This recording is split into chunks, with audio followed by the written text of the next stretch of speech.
जय श्री राम। विश्वामित्र जी की आशीष अमृत के समान पाकर श्री रामचंद्र जी प्रसन्न हुए और सब संशय ऐसे जाती रही जैसे बाज को देखकर चिड़िया उड़ जाती है। विश्वामित्र जी ने सब कथा सुनाई जिस प्रकार गंगा जी पृथ्वी में आई।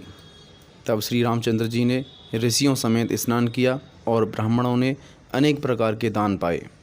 प्रसन्न हो मुनि वृंदों सहित चले और शीघ्र ही जनक नगर में जा पहुँचे।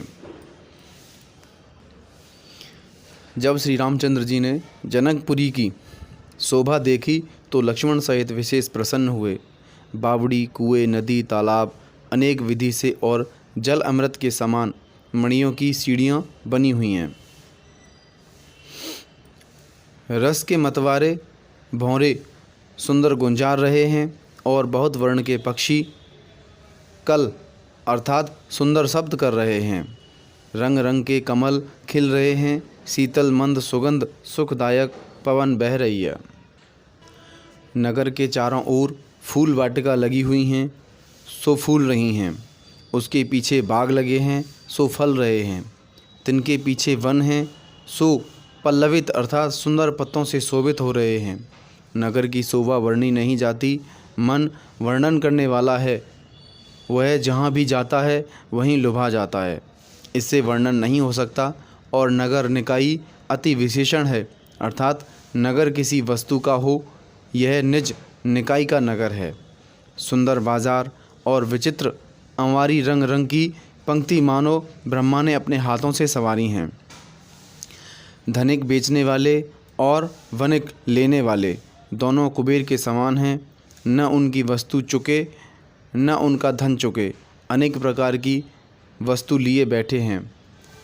चौहटे और गलियां बड़ी शोभित थीं, कारण के सदा सुगंध से छिड़की रहती थीं।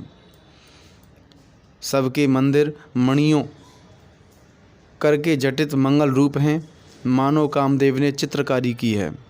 पुर के नर नारी सुंदर ऐश्वर्य और पवित्र शांत रस से युक्त हैं। धर्मशील, ज्ञानी और गुण वाले हैं। जनक जी का निवास संपूर्ण नगर से भी अधिक उपमा रहित है, जिसका विशाल अर्थात ऐश्वर्यों के भोगों को देखकर देवता विशेष थक जाते हैं। किले का परकोटा देखकर चित्त चकित होता है, मानो भवनों की शोभा उस कोट में रोक कर रखी गई है। उज्ज्वल घर, उस पर सोने की पटली नाना भांति से मणियों से सुंदर जड़ी हुई है, सो सीता जी के निवास का सुंदर घर है। उसकी शोभा कैसे कही जाती है। सुंदर दरवाजे, सब में वज्र अर्थात हीरे जड़े किवाड़ लगे हुए हैं और राजा के द्वारे नट नाचने वाले, मागध वंश की प्रशंसा करने वाले भाट, इन सब की भीड़ लगी रहती थी। घुड़शाल और हाथियों के रहने के बड़े सुंदर स्थान बने हैं। घोड़ों, हाथियों और रथों के समूह सब काल में रहते हैं। सूर, मंत्री, सेनापति बहुत से हैं और राजा के स्थान के समान सबके घर हैं। पुर के बाहर ताल और नदी के निकट जहाँ तहाँ बहुत से राजा टिके हुए हैं। एक सुंदर आम की बगीची देखकर जो सब प्रकार से विश्रामदायक और शोभायमान है, विश्वामित्र जी ने कहा, मेरा मन इस स्थान में रमता है। हे राम जी, यहाँ ही रहिए। बहुत अच्छा महाराज, ऐसा मुनियों के वृंद समेत श्री रामचंद्र जी टिके। महामुनि विश्वामित्र जी आए हैं, यह समाचार जनक जी ने पाए। संग में मंत्री उत्तम, बड़े बड़े योद्धा, श्रेष्ठ ब्राह्मण, गुरु जाति के लोग संग ले इस प्रकार मुनियों के नायक विश्वामित्र जी से मिलने को राजा जनक चले। पृथ्वी में सिर रखकर राजा ने प्रणाम किया और प्रसन्न हो मुनिनाथ ने आशीष दी। सब ब्राह्मणों को आदरपूर्वक प्रणाम किया और राजा अपना बड़ा भाग्य जान आनंदित हुए। बारंबार कुशल पूछकर विश्वामित्र जी ने राजा को बैठाया। उसी समय राम और लक्ष्मण दोनों भाई आए। वह फूल वाटिका देखने के लिए चले गए थे। श्याम और गौर शरीर, थोड़ी उम्र, किशोर अवस्था, नेत्रों के सुख देने वाले, संसार के चित्तचोर, जब श्री रामचंद्र जी आए तब सब उठे और विश्वामित्र जी ने निकट बैठाया। दोनों भाइयों को देखकर सब सुखी हुए। नेत्रों में जल भर आया, शरीर पुलकित हो गया। श्री रामचंद्र जी की मधुर मनोहर मूर्ति देखकर विदेह देहभास रहित और उससे विदेह होना देही हो जाना है, अर्थात जनक जी का विदेह नाम विशेषकर सार्थक हुआ।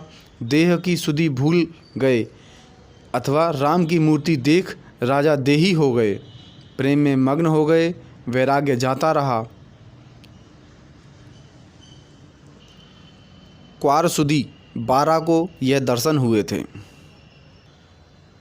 प्रेम में राजा का मन डूब गया था। सुविवेक कर अपनी मति को धीरज दे मुनि के चरणों में सिर नवाए गदगद कंठ हो महाराज गंभीर स्वर से बोले, कहिए नाथ, यह सुंदर दोनों बालक मुनि कुल के तिलक हैं अथवा राजा कुल के पालन करने वाले हैं?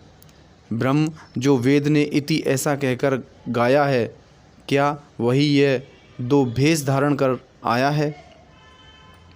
स्वाभाविक वैराग्य रूप मेरा मन उनको देखकर ऐसा थकित होता है जैसे चंद्रमा को देखकर चकोर थकित हो जाता है। इस कारण हे प्रभु, सद्भाव से पूछता हूँ, आप कहिए, छिपा मत कीजिए। इनके दर्शन मात्र से ऐसा वहाँ अनुराग होता है कि बल से ब्रह्म सुख को मन त्याग करता है। विश्वामित्र जी हंसकर बोले, राजन, अच्छी बात कही, आपका वचन अनियम नहीं होता। यह यहाँ तक प्राणी हैं, सबके प्यारे हैं। श्री रामचंद्र जी यह वाणी सुनकर मन में मुस्काने लगे। मुस्काने का कारण यह है कि राजा ने जो कहा कि ब्रह्म जो नियम इत्यादि, उसके उत्तर में ऋषि ने कहा, वचन तुम्हार न होय अली का, और यह प्रिय सबहीं। आगे ब्रह्म कहने का मतलब था कि श्री रामचंद्र जी मुस्काए क्योंकि वह चरित्र किया चाहते हैं। तब मुनि बोले कि यह रघुकुल मणि दशरथ जी के पुत्र हैं, मेरे हेतु राजा ने भेज दिए हैं। इन दोनों का नाम राम और लक्ष्मण है। यह दोनों भाई रूप शील बल के धाम हैं, क्योंकि बड़े बड़े राक्षसों को मारकर यज्ञ की रक्षा की। इस बात को सब जानते हैं, वह दोनों ने जगत की साख रखी। राजा बोले, हे मुनि, आपके चरणों को देखकर मैं अपने पुण्य का प्रभाव वर्णन नहीं कर सकता। सुंदर सांवरे और गोरे यह दोनों भाई आनंद के भी आनंद देने वाले हैं। इनकी प्रीति परस्पर पवित्र है, कहीं नहीं जाती, मन को भावती और सुंदर है। सुनो महाराज, प्रसन्न हो राजा जानकी कहने लगे, इनका ब्रह्मा जी के समान स्वाभाविक स्नेह है। बारंबार श्री रामचंद्र जी को देख राजा शरीर पुलकायमान और मन में बड़ा उत्साह हुआ। मुनि जी की बड़ाई कर और चरणों में सिर नवाए राजा श्री रामचंद्र जी की ओर मुनियों को संग ले नगर को गए। सुंदर स्थान जो सबको सब काल में सुखदायक हो, वहाँ राजा ने ठहरने को मुनि जी से कहा और वहीं टिकाया। पूजा और सेवा सब प्रकार से कर राजा विदा कराए घर को गए। ऋषि यहाँ मुख्य हैं और श्री रघुनाथ जी गौड़ हैं, अर्थात उनके साथ भोजन विश्राम कर लक्ष्मण सहित बैठे। दूसरा अर्थ यह है कि रघुवंशमणि होकर ऋषि के संग भोजन और विश्राम किया।